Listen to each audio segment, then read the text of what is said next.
And and and we're back with Miss Cheryl Lynne. She is completing her task of making butter, and we're at the fourth step Third ish. step. Third step, okay.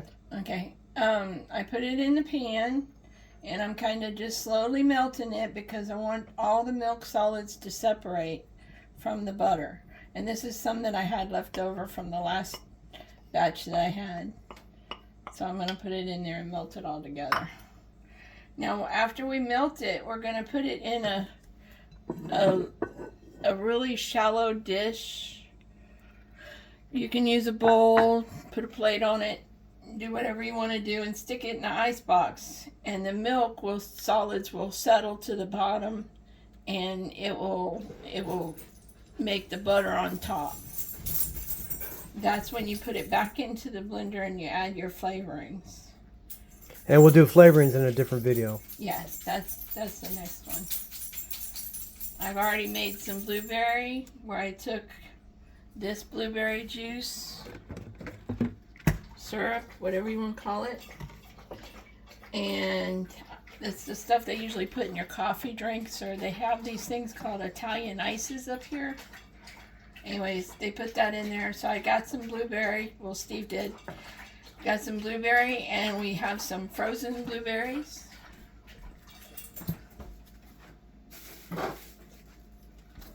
Frozen blueberries. And I turned it into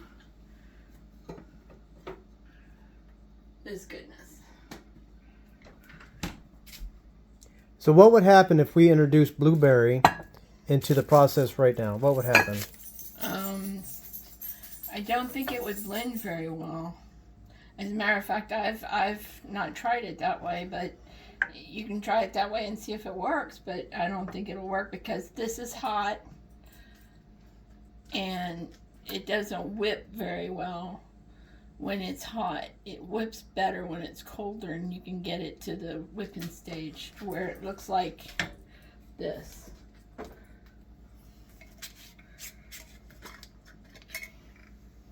So this is our end result, maybe in a different flavor. Blueberry is the next one. Right here. Those are blueberries. And see, now that it's almost all dissolved in the pan from the heat, I'm going to pour it into this one, and then I'm going to put it in the refrigerator and leave it overnight until it gets cold. And the milk solids will be on the bottom and the butter will be on the top. I like it. Gives me something to do during the day.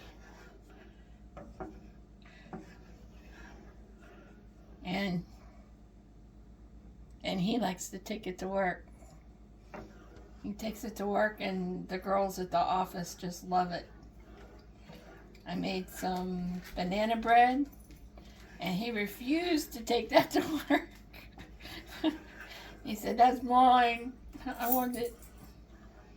And I used Heath bars, Heath chips, bits, something. We had some company come up, Steve did, and Nathan showed us how to make chocolate chip cookies with Heath bits. Oh, were they good?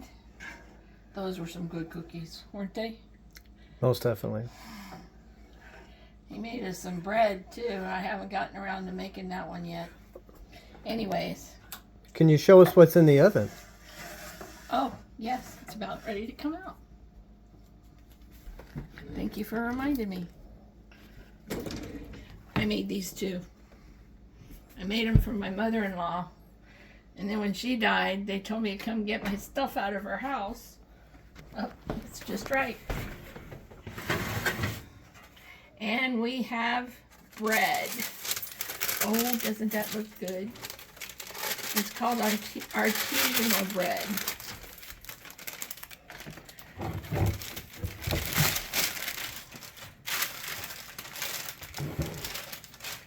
I want y'all to hear this.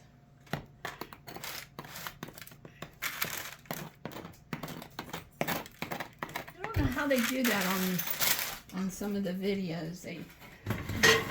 They they make it sound so good to eat. Maybe they have somebody dub in crunchy noises. Or a microphone. Yep. That's perfect.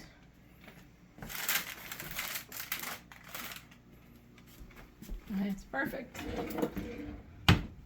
Okay. Let me turn this off. Now, come here for a minute. You can see the milk solids that are in there. See them? Those are milk solids. That's going to make Steve's stomach really, really unhappy. So,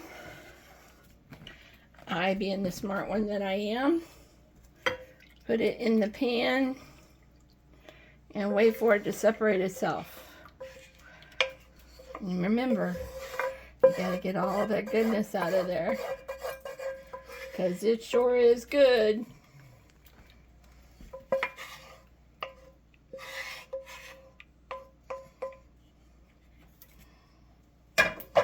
And that's how you make butter.